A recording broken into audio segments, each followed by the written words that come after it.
lectures on scattering. And finally, we are going from static to dynamic.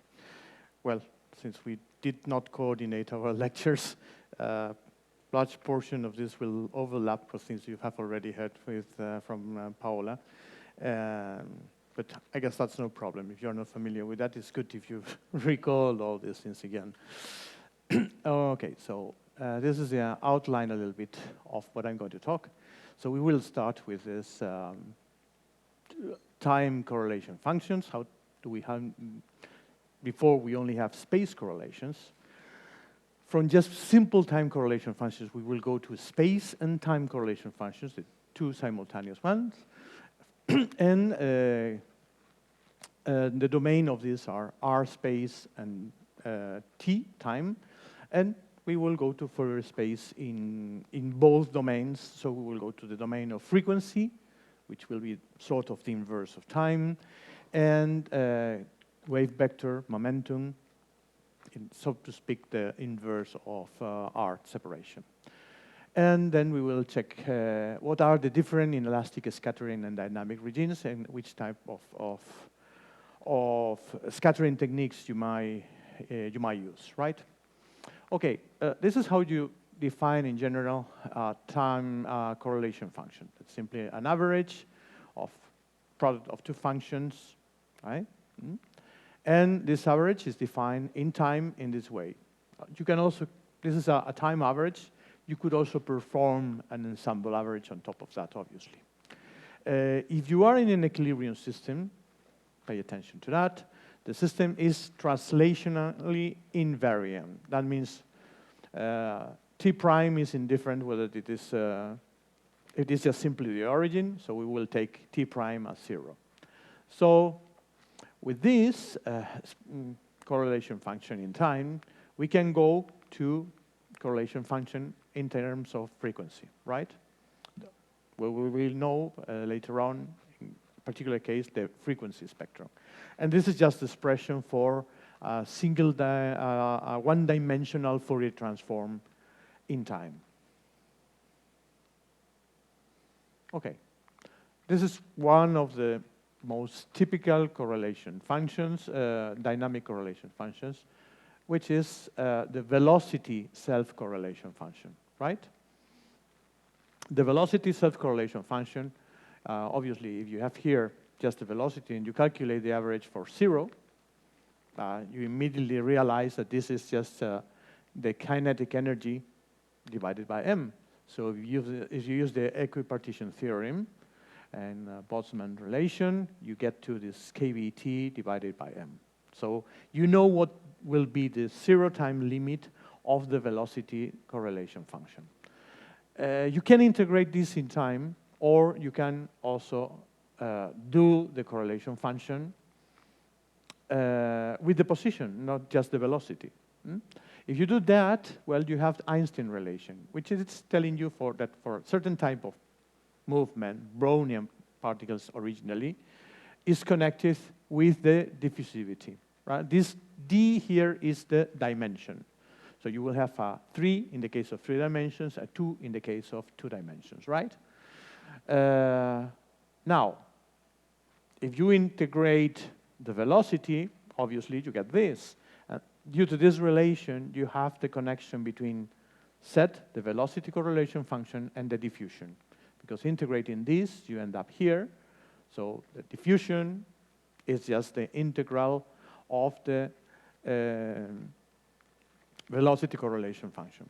Well, sometimes you will see different definitions depending on whether you are using just the integral, whether you are considering the Fourier transform, because if you use the Fourier transform, you realize that you have a factor 2 pi, so then you will have a 2 pi factor. Sometimes it's very frequent that you have the set function normalized by this, so that it goes to 1 at 0. This is very often. If you have the set function normalized, then you will have a mass factor and a temperature factor in this relation. So don't be surprised if you have different prefactors. So sometimes to be sure, I typically say that D is proportional to. then you have to go to the definition just to be on the safe side, because people get puzzled, say, oh, you have a 2 pi factor here. That depends on how you define things, or whether you are using the Fourier transform definition, right? Well, let me explain you a little bit. I was just dashing too fast. This is a typical example. Here you have this normalized velocity self-correlation function, so it starts from 1, and you have the results for a gas for different temperatures, right? And here you have it for a much lower density, right? In the case of higher temperatures, you see here there is a tendency to change the sign of the velocity. In fact, for sufficiently low temperature, you have what is called the cage effect. That means that the velocity of the particles, look, this is a vector product, changes sign. So ut changes direction with respect to u0. That means that there are particle collisions with their neighbors, and the direction of the movement gets reversed. And this is what is called the cage effect. And it's typical from liquids at relatively high density. Then if you lower the density, you will get just the gas and nothing but that. Right. Here was what I was telling you. When you use frequencies, right, you have this Fourier transform, I'll use the tilde on top of the set, and then you have a factor pi, right? Okay. With this is one of the very many Green-Cover relations that relates microscopic or diffusion properties of viscosity with correlation functions, right? You have another one for viscosity that depends on fluxes and on torques. And with this quantity here, gives you what is called the frequency spectrum. That means, in this case, for instance, you have this molten selenium, and the frequency spectrum reflects all the movements that you have in your sample. Some are individual, some are collective, they are all gathered together. And you have maxima that typically corresponds to specific movements that you find in your system. In the case of selenium, that I used yesterday also as an example, you have very well identified movements within the chains. So you have stretchings, and you can determine for a single chain the frequency of the stretching. And for those of you who know a little bit of vibrational spectroscopy, the energy of a given movement, and it's easy to understand, goes in this direction. So torsion is the less energetic movement. I mean, you try to twist 3 bonds in that way, the cost in energy is relatively low.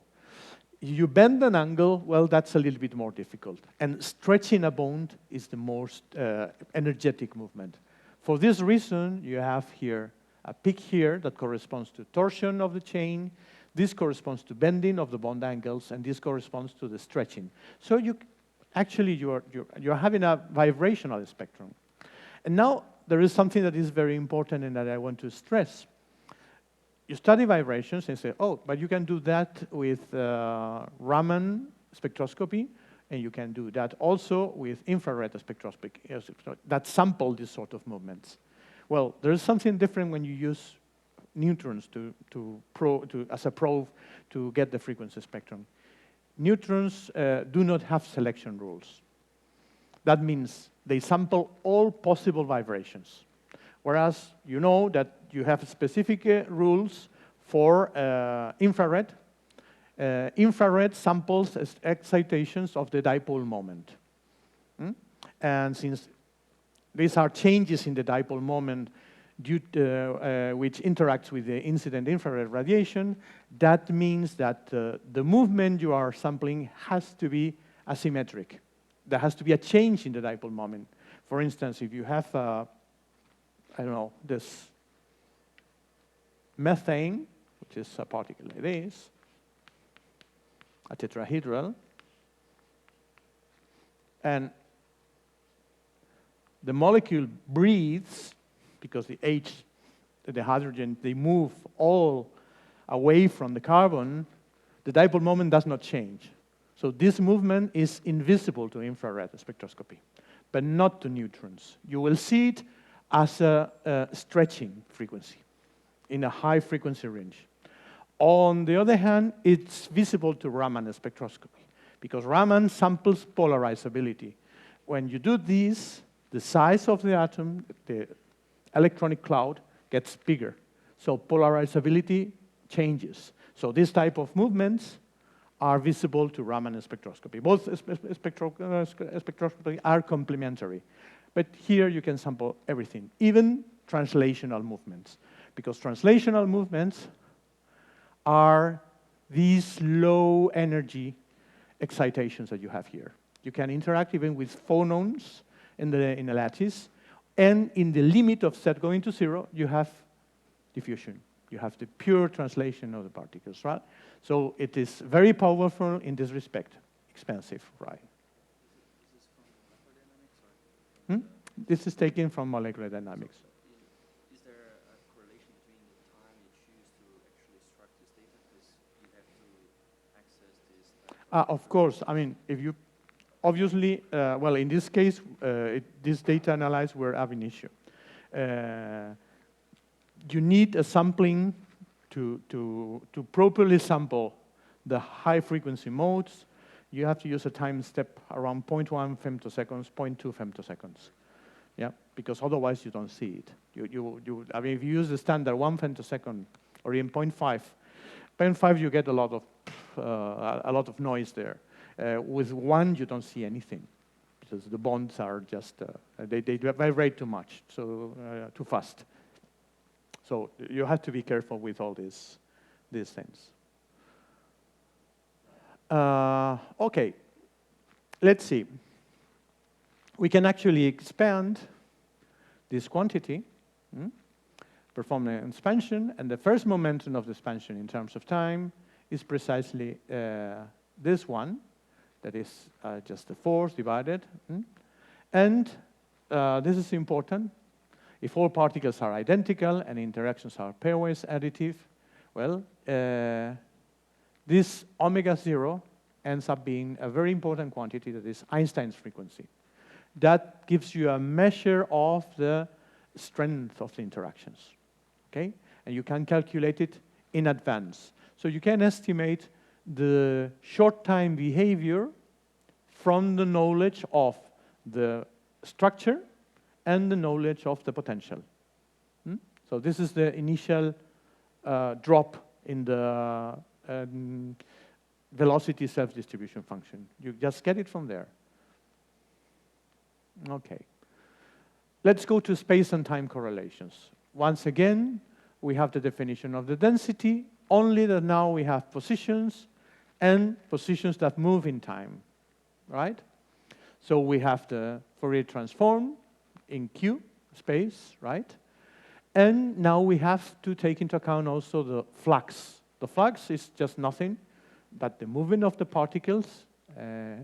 Particles are defined by this delta function times their velocity, and you sum of over all the particles. The Fourier transform is this quantity, and this quantity is the flux in Fourier space, the density current, right? Here you have this quantity that has a continuity equation. This has the standard continuity equations, the two of them. This is typical from hydrodynamics. That means that all particles that get in, all the density that gets in, should get out. The divergence here is actually what reflects is the flux of a quantity over all the surface in a differential, in a very tiny space, right? And this flux in a single point, this over the surface of a differential surface, has to be the change in time. Okay.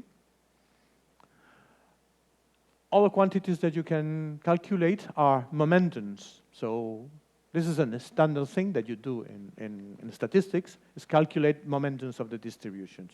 So you consider the velocity self-correlation function or any correlation function, but in frequency spectrum, and you calculate the momentums, right? And you have this rule, right? You end up with that the first momentum satisfies this equation, where this is the longitudinal current that is parallel to the wave vector, to the direction of your sample neutrons, for instance. And this is called the second momentum rule. So you have a connection between the second momentum of correlation function and its longitudinal current. So that's something that, this sort of things are very important to check that your data are correct. When you treat your data, you have to be sure that they satisfy all these basic sum rules or momentum rules. Otherwise, the experiment maybe has been done in wrong conditions. This is the time version of the pair distribution function that you already heard about yesterday. The Van Hoff distribution functions. They are just the same thing, but with the time dependence added. The difference is now that we have a self function that in the case of the pair distribution function doesn't make any sense because there's no probability of one particle to be, the particle is just one, obviously. It's just the same thing. But here, the self-distribution function is actually telling you how a function evolves in time. And obviously, this probability in the long time tends to 1 divided by V, by the volume. That means in an infinite volume, there is no correlation between the initial position and the final position of the particle. And for intermediate times, you have, if the volume is finite, the probability depends just on the real and the inverse of the volume. At 0 time, this is delta R, obviously. It's just the particle itself. And the 0 time limit of the difference Van Hoff function is just rho times the pair distribution function.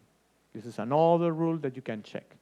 So when you do inelastic static experiment, you always have to have data from the elastic experiment because you can check the 0 time limit of your experiment matches the static data.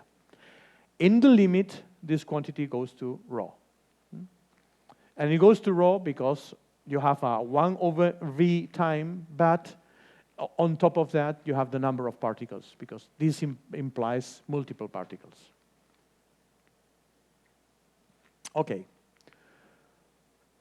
The Fourier transform in space is this quantity. I didn't use the name here, but this quantity is normally called the intermediate scattering function, because it's just in between. You have performed one of the transformations, but not all. And it's used quite a lot because it also satisfies a few rules. And this is nothing but this sort of time correlation. Is a time correlation of the densities in Fourier space, right? Or the Fourier transformation over Q, over wave vector of the Van Hoff correlation function. Finally, if you transform, you go from T to omega, you have the dynamic structure factor. Here is one of the sum rules that is very important. If you integrate over frequency, that means you add contributions from all frequencies that you are sampling in your experiment. You have the f of q for t equals 0. That is nothing but the structure factor. And this is a sum rule that connects dynamic and static structure factors. More things. Here we have a correlation function of density currents, right? That satisfies, it can be split into terms. A term that is parallel to the q vector and a term that is perpendicular to the q vector. This is, I mean, we have a preferred direction. That is the direction of the incident beam. So it's important that we separate everything because the behavior of the system will be completely different with respect to things that are parallel to the beam, things that are perpendicular to the beam. We will see that when we study dispersion relations as well. Okay,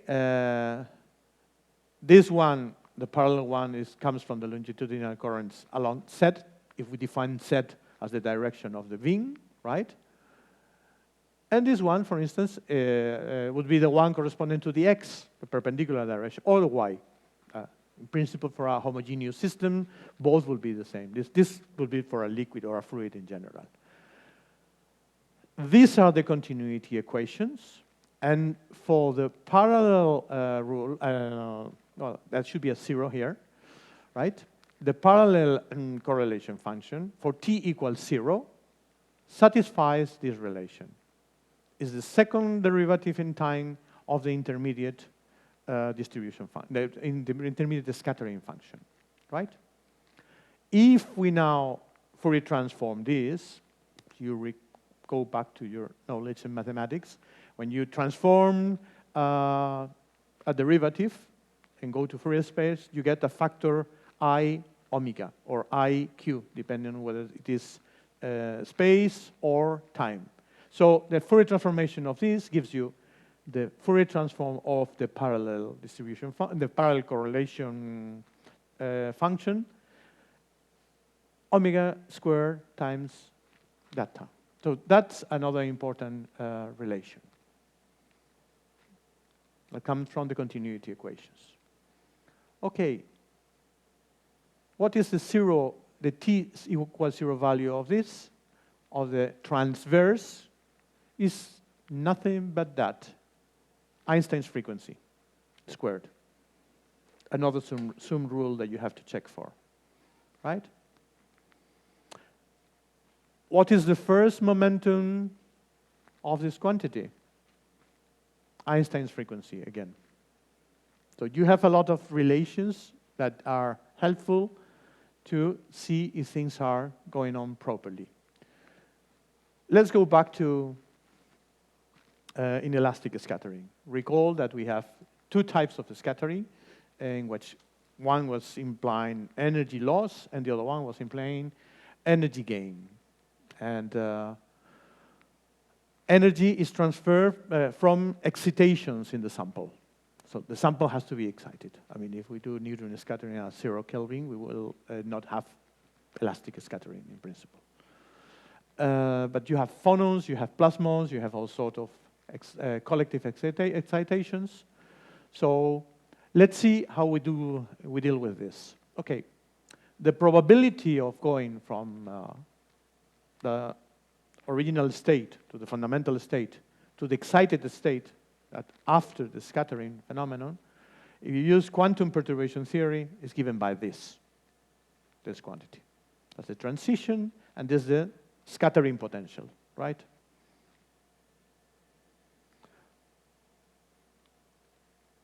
All right. And here you have the differential scattering section. And if you do that, you have a probability of having the system at a given energy, 1. You have there the transition probability, and you have here sort of the selection of the frequency you are going to sample, right? If you have a single isotopic species, you end up, after performing the operations here, with nothing but this relation that connects the differential scattering cross-section with the structure factor, with these two terms. The wave vectors, because now the wave vector, you have one wave vector before and another wave vector after the collision.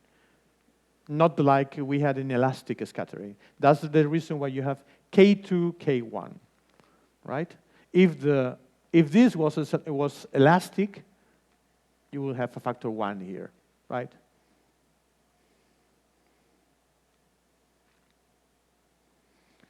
Coherent, incoherent, again.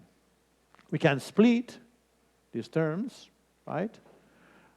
Obviously here you have the B incoherent, B coherent, and here we have the B incoherent, which is this term.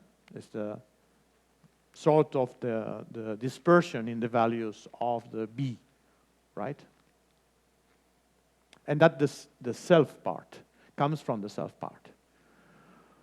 So when you transform the intermediate scattering function in time, you get the self contribution. And for the differential, you get the standard structure factor for the difference, right? And you have these relations that are really important. You have symmetry in Q, so you have reversal in space, but in time you have this factor that has to be taken into account. You have an extra factor, E beta times H bar omega, when you revert. Incoherent inelastic scattering can only be studied with neutrons. You can't study this with X-rays, right? So these are the symmetry relations you have to also take into account. And now you have kinematic restrictions. That means you don't have all possible range of velocities that you can show for your neutrons or whatever. You know the frequency, this is wrong here. The frequency should be a K2 here, the difference between the incident and the dispersed wave vectors, right? Is this quantity, right? And this is the same, here it is right, for the Q vector. Here you have the difference in Q, right? As we had before, right? But now we have a difference in energy. This quantity satisfies this relation. That's just simply performing the square of this term, and you have the cosine theta being theta, the angle, the scattering angle, right? And you have this relation between the Q and the incident wave vector. That satisfies this relation in energy, right? Well, here you have a constraint between the incident Q and the frequencies you can sample, right? So you cannot use any K you want, any incident wave vector, and sample any energy. This is a kinematic restriction, right? So Q square, in principle, is related with omega in the square, and you have this limit that has to satisfy, when Q goes to 0, this relation. This is a dispersion relation, and here you have the neutron velocity. So this is a typical way to calculate wave front velocities, right? Okay, and here you have, well, for an energy of 50 mega electron volts, how do you have the relation between omega and K? So this is the range that you can sample between. Okay. On the other hand, the range of energy transfer for a given momentum is unlimited. So if you fix the momentum, you can sample all the energy. But if you have different momentums, the energy is constrained, right? And this is for photons, X-rays, because they are massless, so you have more freedom in this respect. So you can do also inelastic scattering with X-rays, right? That's also because photons can also lose energy. But recall, you can't do incoherent. No? Now, what happens at very short times? And this was already mentioned yesterday. You can actually see and prove that the self-scattering function follows this relation, where it's a Gaussian, a decaying Gaussian, for this is valid for Q less than 10 angstroms. And this is called the ballistic regime. Actually, this is a self-correlation, and you can check it when you have random movements of the particles at the very beginning before they start to hit other particles, right? And you can see that in when you look at the mean square displacement, the ballistic regime is parabolic. Then you get into the linear Einstein regime, right? Diffusive regime. With this, the self-scattering function is also a Gaussian, right? You will get a Gaussian that spreads, look at that, as the momentum grows. Here is the hydrodynamic regime, which is diffusive regime and is a regime that typically is called the quasi-elastic neutron scattering, where the energy is very close to zero. And this is very important to study diffusion moments, right? Here, in this regime, well, actually, if you just skip through all these equations, here you have a diffusion equation, everything with the self function, the self-density current. You end up with this relation for this limit, that is an important thing. It's actually decay in time, this sort of an exponential decay in time that goes down rapidly with Q, because it goes with Q as Q squared, right? So we will check these regimes in some example later. In this hydrodynamic regime, in principle, you have at the very beginning this term, and with this term, this is important, the self-scattering function is a Lorentzian. This is a standard function to do fittings when you do inelastic scattering. That tells you what happens for very small omega. And the half-width is a very important quantity that is proportional to the diffusion constant times Q squared. That's here, the width at the half of the peak, right? And actually, this is a way to calculate diffusivities, because the limit of omega squared divided by Q squared of the self-scattering, dynamic scattering function is just the diffusion constant. So there's another check that things are going in the right direction.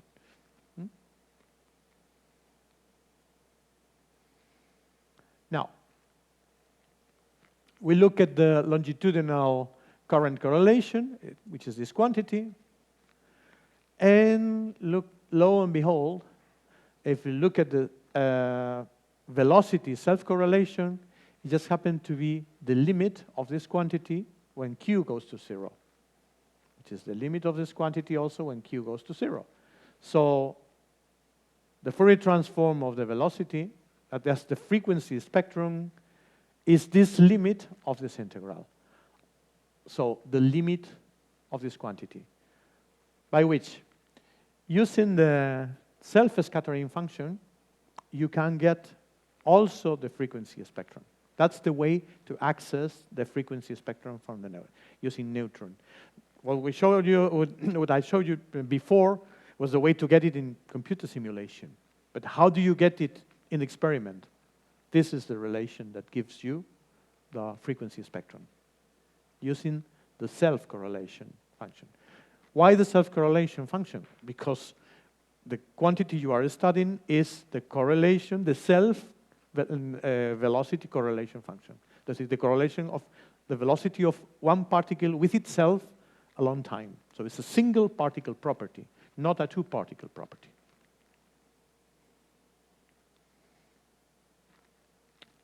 And here you have some results for a real system, a polycrystalline selenium sample, compared with some simulation results, where you have energy and you have the density of states or the vibrational density of a state. It's a polycrystalline sample.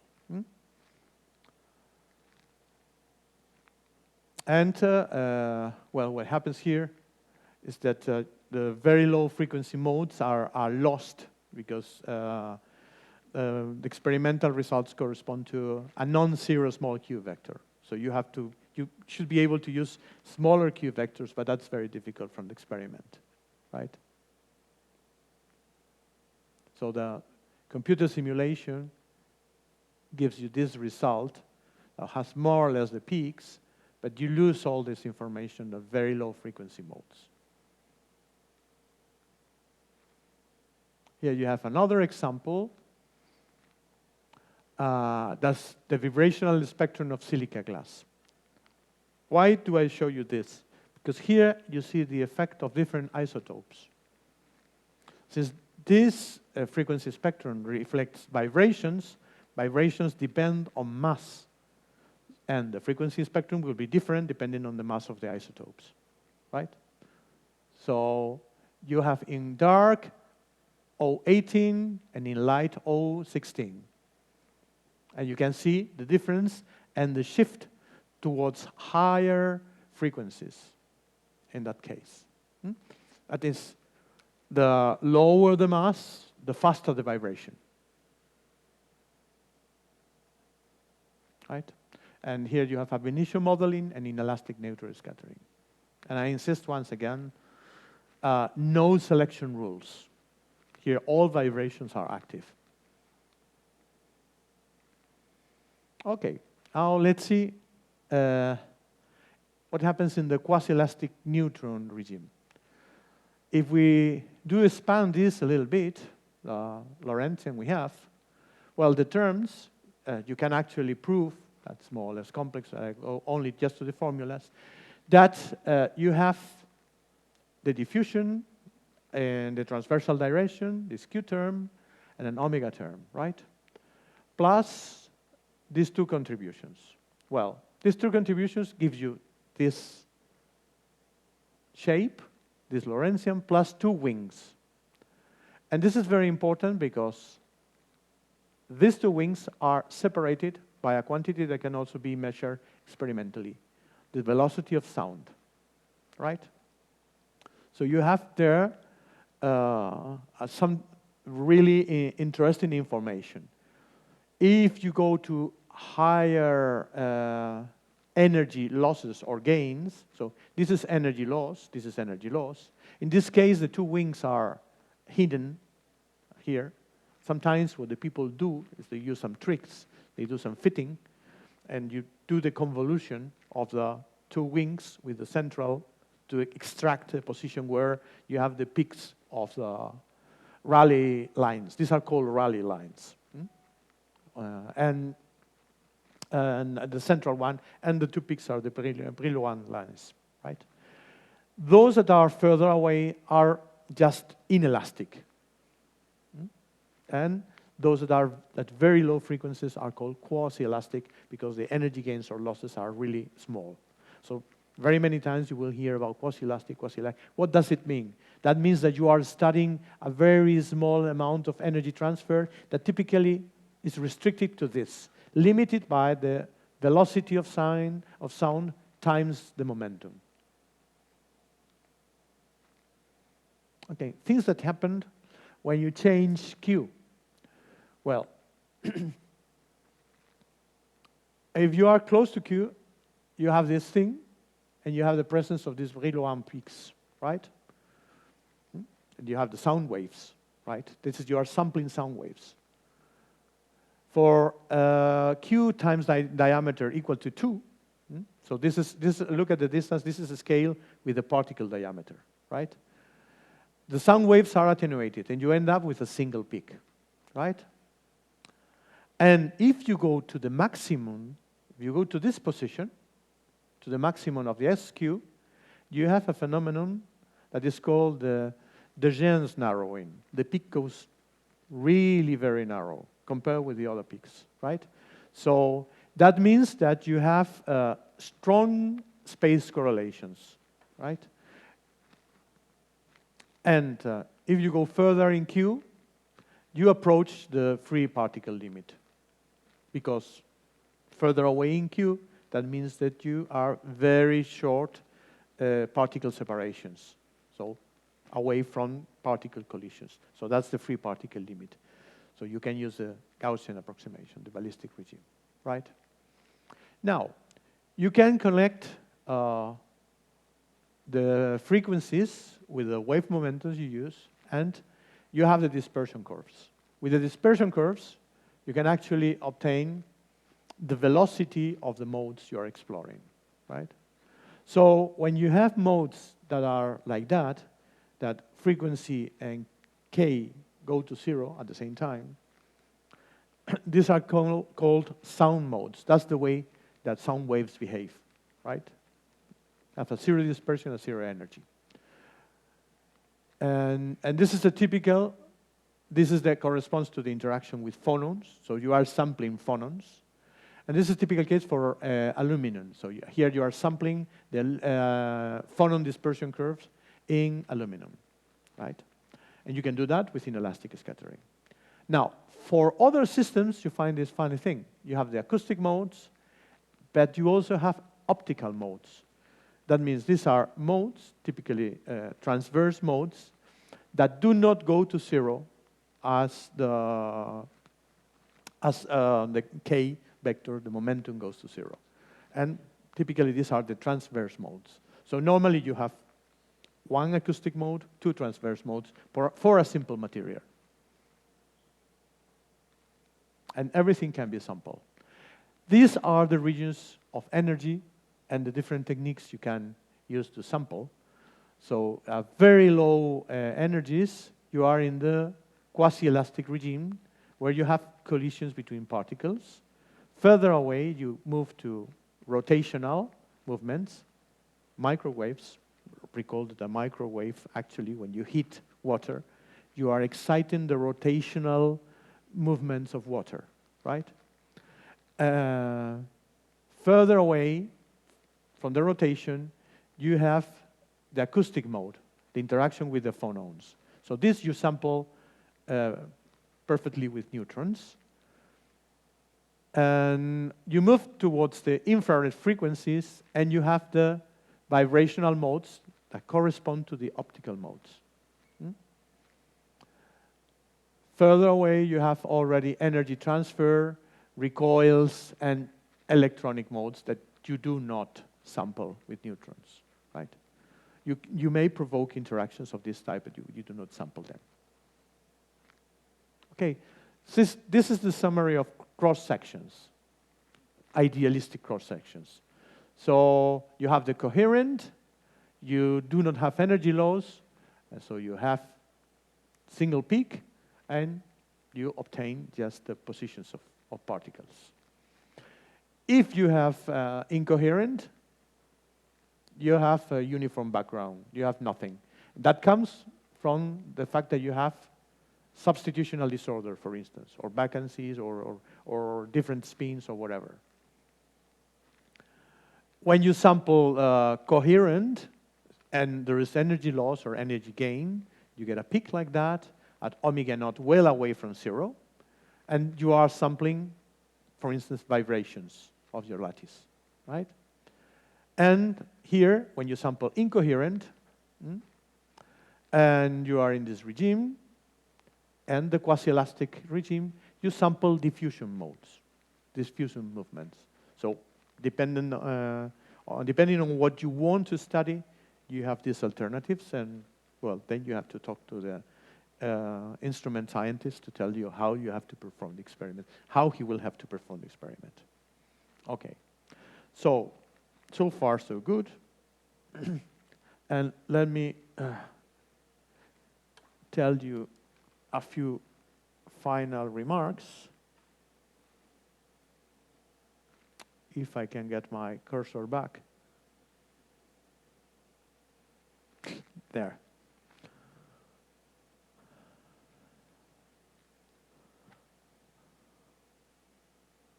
Okay.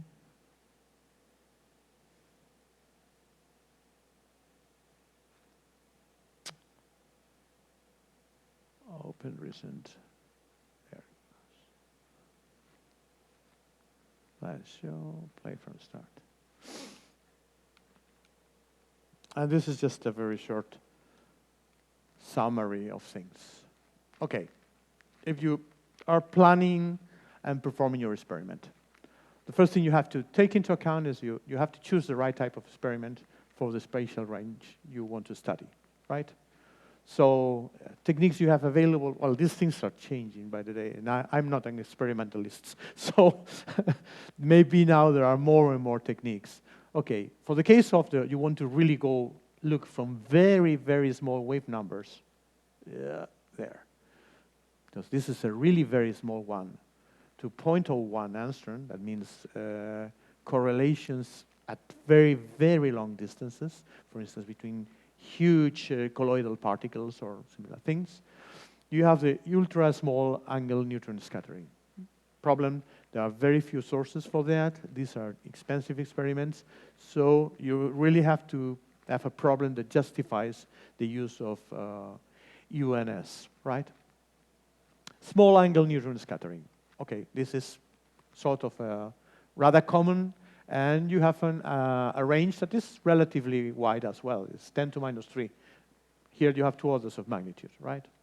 The standard neutron scattering that you use to study correlations and movements in the regime, normal regime, is between 0.1 and 100. Yeah? X-rays, you have the ultra small angle scattering. Again, it's not as low as that, but it's almost the order, or it was a few years ago. Maybe now it's even more efficient. And small angle X-ray scattering, you have this. Small angle X-ray SACS is a technique that they have in some labs for relatively large samples, or for small samples you go to synchrotrons, and is easily available. So that's not something that you really have to have a very sophisticated problem to get beam time. Okay. If you study dynamics, recall that single particle dynamics is only accessible using neutron scattering. That's it. Forget about that. There's another technique that is rather sophisticated to measure dynamics that's called neutron spin echo, that studies the change in polarization of the neutrons after the scattering, how the polarization of the neutron. You have a spin, and in the spin you can have a direction. So when it hits the target, changes direction, rotates in a different way. So you studied that. It's called the echo. And you can measure diffusion in very, very long times. But, well, I mean, the basics are rather complicated, so I didn't want to. But recall that there is an additional technique that is NSA, neutron spin echo. Collective dynamics can be studied using both neutrons and X-rays, right? So you have kinematic restrictions that apply to neutron scattering experiments, but do not apply to X-rays because they do not have mass. The problem with the kinematic restriction in neutrons is because they have mass, right? So that's important because you have to check the neutron velocities with the sound velocity in your samples, and this will limit the range of energies you can consider. So to know what's the dispersion relation for your sample is important in that respect. Then you have to choose the right container, and that's also very important. And there you need the contact sciences. So, for instance, in neutrons, you can use vanadium, quartz, or glass. Glass gives a diffuse contribution, but you can remove it rather easily. Quartz, it's perfect, but it's more difficult to deal with. You need a glass blower who knows how to handle quartz, but which is something rare these days, unfortunately. And vanadium, it's expensive, but it's ideal because it does not add anything. For X-rays, you have to use thin wall samples. So unless it's for very special cases that you can use high pressure, you use normally quartz and glass capillary containers. The problem with the glass and capillary containers, and it's kind of a tricky one, is either you can make it if you have a glass blower that can make the capillaries for you, or you can buy them commercial. But they are not all the same. So the problem is that typically you have to perform a measurement and then a measurement in an empty container. But unless you have lots of time and you can perform the measurement with your container empty and then fill it, normally the two containers will be different. And that's the standard because you don't fill the samples when you go to the big facility. You go there with the filled samples. But ideally, you should make the measurement with the cell you are going to use because there is a considerable variation in thickness of the walls. I mean, you don't notice, but for the X-rays, the way to treat it is different. And if you subtract things that have the peaks in different positions, but you can correct. I mean, you can always correct. But it's better if you do it in the cell you are going to use. If you want to compare experiments with different densities, whatever, you have always to fill the same. No, that you're stuck with the problem. If you want to compare different things, that's it. That's life. How they actually correct the peaks? They find some peak that should be in a different. Yeah, because there are shifts, or the width of the peak is different because the width of the container is also different. So they just move things around. But you have cooking. You have to do some cooking. That if you use the right, I mean, your own container, that's it. There's no more problem. In the case that you are using vanadium containers, there's no problem. And they are reused. They are cleaned and they are reused. You don't throw away a vanadium container because it's very expensive. Quartz and glass ones, you just throw them away, right? And forget high pressure because it will blow the... Yeah. I mean, there are special containers nowadays for large pressures, but there's for very limited experiments because they are extremely expensive, very difficult to handle. And so in synchrotrons, high pressure, they don't want it normally. So maybe in the future will be more common. But the typical thing you do is you put your sample in a capillary glass and you take it with you. And that's good because you don't have problems in airports.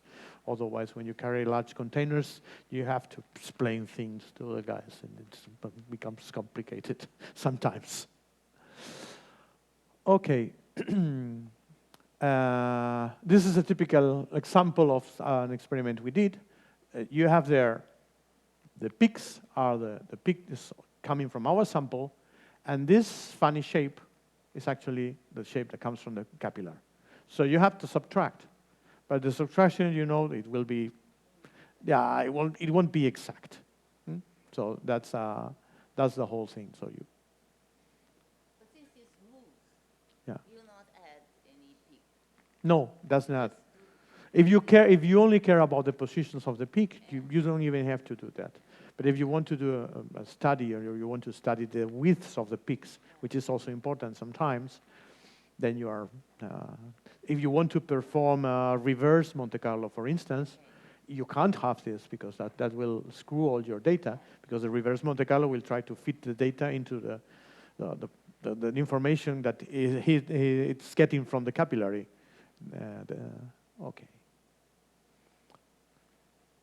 If you are using this also neutron scattering, consider the possibility of using various isotopes if you have money enough or if they are available.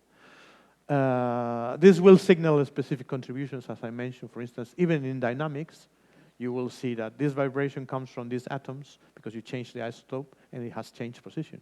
So that helps a lot to identify vibrations. Normally what you do, if it is a molecular fluid, many of these vibrations come, or some cases, like in the case of selenium, tensions and bond vibrations, where they are using, for instance, ab initio calculations. You do that on one of the selenium rings, and most of the information regarding torsions, you will get it.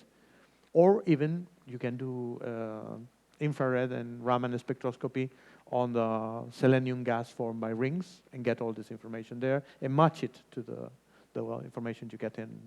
So there's lots of things. If you want, if you are dealing with diffraction experiments in porous material and you want to get rid of some information that is not needed, try to use contrast matching. Yeah. For the data treatment, you will get help. It's important to eliminate the container contributions. You have to correct for the inelastic effects, for incoherent scattering, correct for multiple scattering, and model the instrument resolutions. Normally, all these things are contained in the packages that are available for users, and instrument scientists have prepared along all the years. So yeah, you shouldn't have more problems with this. And Here you have one of the typical packages that is at ICIS in Britain. That is, I think it's probably almost 40 years old. Has been improved, but the basic is still and has this Scandinavian name for some reason that no one can remember any longer.